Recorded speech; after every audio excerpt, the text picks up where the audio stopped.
चुनाव यात्रा powered by Mangaldeep. प्रार्थना की महक प्रार्थना के बाद भी। प्रार्थना की महक प्रार्थना के बाद भी। कि असम के मुख्यमंत्री हैं हिमंत बिस्वा शर्मा, ठीक है, उनके बयान आप लोगों ने सुने होंगे कि वो मतलब जब बात करते हैं कि वो असम में वो 14 सीट बताते हैं और वो कहते हैं कि 13 सीट तो हम लेके आएंगे। तो वो कौन सी छोड़ रहे हैं, वो मतलब उसके लिए कोई पीएचडी पॉलिटिकल साइंस पे करने की ज़रूरत नहीं है, वो ऑब्वियसली धुबरी की बात कर रहे हैं। आपको कैसा लगता है जब आप वो चीज़ सुनते हैं तब? ये तो बहुत बुरा लगता है हमें, क्योंकि ऐसा होना नहीं चाहिए कि हम 13 सीट जीत जाएंगे और 1 सीट हम अजमल को दे देंगे। ऐसा तो मतलब बिजनेस हो, कॉमर्स हो गया ना, ये पॉलिटिक्स थोड़ी है। डेमोक्रेसी में ऐसा थोड़ी होता है कि 13 हम जीतेंगे 1 तुम ले लो, ऐसा तो नहीं होता है। तो ये सब बयानबाजी करके मतलब उसका जो फैन बेस है वो कम हो रहा है दिन ब दिन। एक समय हम भी हेमंत बिस्वा शर्मा के फ़ैन थे, क्योंकि वो बहुत ही फैन थे आप? फ़ैन थे, क्योंकि वो बहुत क्या वजह है? वजह यह है कि वो बहुत शूट पॉलिटिशियन है। और वो मतलब जब कांग्रेस में था तो मतलब एक अच्छा लीडर था। जब से मतलब बीजेपी में गए हैं तो एंटी मुस्लिम बातें जो करते हैं वो थोड़ा तो उससे हम मतलब पर जैसे मतलब हिमंत बिस्वा शर्मा तो ये कहते हैं कि मैं अरुणोदय चला रहा हूँ, वो तो मुस्लिम और हिंदू बिना देखे मिल रहा है, या चाहे बाकी या जो सेंटर की स्कीम है प्रधानमंत्री आरोग्य योजना, आयुष्मान कार्ड हर किसी का बन रहा है, या राशन हर किसी को मिल रहा है। तो चाहे हिमंत बिस्वा शर्मा हो, चाहे जो सेंट्रल लीडरशिप हो बीजेपी की, वो कहती है कि भाई हमारी तो कोई ऐसी प्रधानमंत्री आवास हो, वो कहते हैं कि हमारी तो ऐसी कोई स्कीम नहीं है जो हम हिंदू या मुसलमान को देख के देते हैं। यहाँ पर असम में यही प्रॉब्लम चल रहा है। इस बार 13 सीट नहीं, वो 6-7 सीट मतलब आ जाएगा, क्योंकि मैं वही बोल रहा हूँ, क्योंकि अपर असम में होता है ना का चल रहा है, जो आपको जो होता है ना का जो आपको मतलब सी जो आया है, इसीलिए मतलब अपर का वो वोट नहीं। मैं अभी कुछ और पूछ रहा हूँ। नहीं, देखिए, मैं इसके बारे में मैं अपना राय देता हूँ। हिमंत बिस्वा शर्मा जो धुबरी का सीट जो सोच रहे हैं उसमें उनका ही फायदा है, क्योंकि यूडीएफ उनके साथ रहेगा, वैसी साहब उनके साथ रहेगा, और 2-4 दल ऐसा अगर आ जाएगा ना तो बीजेपी बिना कैंपिंग किए वो जीत जाएगा। अजमल ऐसा क्यों लगता है आपको कि अजमल अगर एचबीएस के साथ रहेंगे तो वो जीतेंगे? फायदा होता है क्या इन दोनों को एक दूसरे की बातों से? डेफिनेटली फ़ायदा है। अब अगर अजमल साहब है वो बीजेपी का जो जैसे भी है, जो अजमल साहब वो बीजेपी का तो जो है वो रहने से बीजेपी का फ़ायदा है, क्योंकि अजमल साहब जितना भी वोट काटेगा वो आपका माइनॉरिटीज़ का काटेगा। जो वोट कांग्रेस में जाने वाला है वही यूडीएफ में आएगा।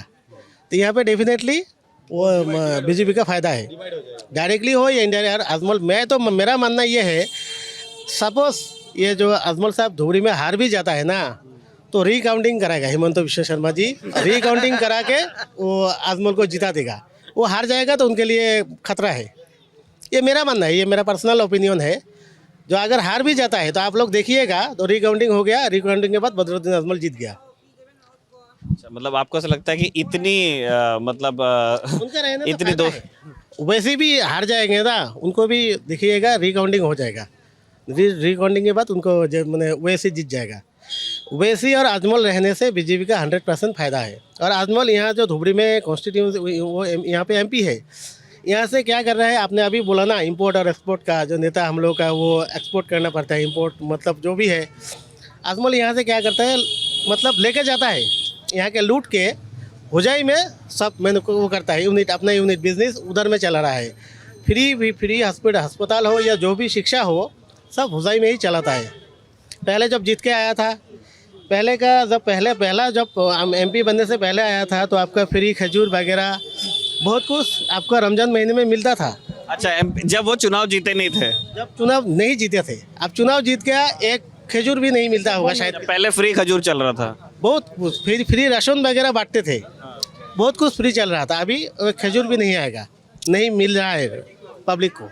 अच्छा, मुझे 2-3 चीज़ें, आप लोग भी आ जाइए, यहीं आ जाइए तब। अच्छा, नहीं आप वो देखना चाह रहे हैं, ये इस देश की समस्याओं में से एक है कि वो देखेंगे, वो बोलेंगे। पॉइंट ऐड करना चाहता हूँ, आप जो बोल रहे थे कि हिमंत बिस्वा शर्मा सेंट्रल लीडरशिप बोलते हैं कि अरुणोदय स्कीम और जो मतलब इंदिरा गांधी आवास योजना वो मुसलमान के मिलता है, तो एक बेनिफिट हमें मिल रहा था कि हमारा यहाँ का मुस्लिम जो है वो बैकवर्ड है, बहुत ही बैकवर्ड है।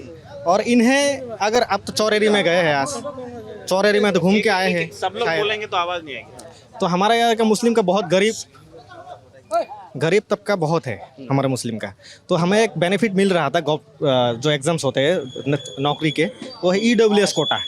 वो इस बार हिमंत बिश्वा ने बंद कर दिया है। EWS कैसे बंद हो गया? बंद हो गया। हमारा गवर्नमेंट की तरफ से सर्कुलर आया था कुछ दिन पहले कि EWS कोटा APSC में, जो असम पब्लिक सर्विस कमीशन में, उसमें मतलब पर वो EWS बंद हुआ तो फिर सबके लिए बंद हुआ होगा ना वो? के लिए, लेकिन मोस्टली मतलब minority people are getting benefit. अच्छा, ठीक है, वो तेरी।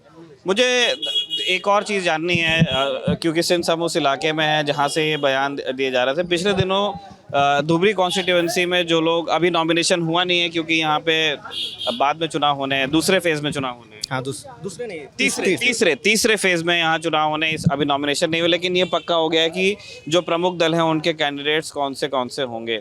और अभी ज़बानी जमा खर्च काफ़ी हो रहा है। जो कांग्रेस के कैंडिडेट हैं रकीबुल जी, उन्होंने कहा कि अजमल बूढ़े हो गए हैं, तो अजमल कह रहे हैं कि मैं तो अभी भी शादी कर लूँगा, अभी भी जवान है, वो कह रहे हैं कि मैं अभी भी शादी कर लूँगा। जो चीफ मिनिस्टर है असम के, वो कह रहे हैं कि शादी करनी है तो पहले शादी कर लो, इलेक्शन के बाद नहीं कर पाओगे, UCC आ जाएगा। आप ये जो लैंग्वेज है उसके बारे में आपको क्या लगता है? ये तो मतलब अपने अपने वोट बैंकों को खुश करने का तरीका है शायद। मतलब ये अगर बोल दिया, मतलब मुस्लिम भी सोचेंगे अरे कि इतना पावर है, दम है अजमल में, हम तो इसी को वोट देंगे। या फिर हेमंत बिश्वा जब बोलेगा UCC आएगा, तब तो मतलब वो दूसरा ऑपोजिट वोटर जो है वो खुश हो जाएगा। मतलब ये अपने अपने वोट बैंक जो है उसको खुश करने का एक तरीका मतलब बना लिया है। लैंग्वेज जो है वो अभी ऑल टाइम लो है। हम लोग जब छोटे थे तब मतलब ओपोनेंट का जो पार्टी थे, जो लीडर थे, उनके प्रति एक रिस्पेक्ट रहता था, डिबेट में एक रिस्पेक्ट रहता था। अभी वो बिल्कुल नहीं है। आज वो बोल दे रहा है कि मुस्लिम इस देश का नागरिक नहीं है, मुस्लिम को हटाओ। उसके ऑपोजिट में कुछ रिएक्शन आ रहा है। मतलब अगर ये लोग लीडर है तो देश कैसे आगे बढ़ाएगा पता नहीं। मैं अपना ये लल्लन टॉप की वो आपका मैंने जरिए से मैं अजमल साहब को एक प्रश्न करना चाहता हूँ।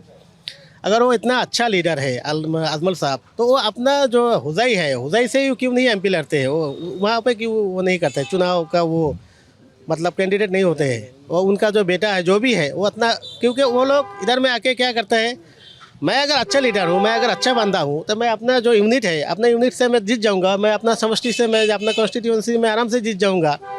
अगर मैं बाहर में जाऊँगा तो लोग तो मुझे पूछेगा भी नहीं। तो अजमल साहब इतना अगर दमदार लीडर है तो अपना होजाई में वो जीत के दिखा दे। इधर में जो है वो जो भी वो गेम खेल रहा है, मुस्लिम का धुबरी का बंदा जो है वो सादा सीधा है, भोला भला है। हमारे इस धुबरी में आके वो सबको वो लॉलीपॉप देकर चूना लगा के वो जो पानी में जो फूकता है ना, पहले तो वो बोला जो खजूर वगैरह बहुत कुछ तो फ्री में देता था। आज का डेट में तो एक खजूर भी नहीं देता है। तो उतना अगर वो कैंडिडेट अच्छा है, शादी 10 कर दे, 2 करे, 4 करे, 10 करे, वो उनका पर्सनल मामला है, वो करे, हमसे कोई वो लेना देना नहीं है। तो इतना अगर कैंडिडेट है तो अपना हुजाई में जीत के दिखा दे।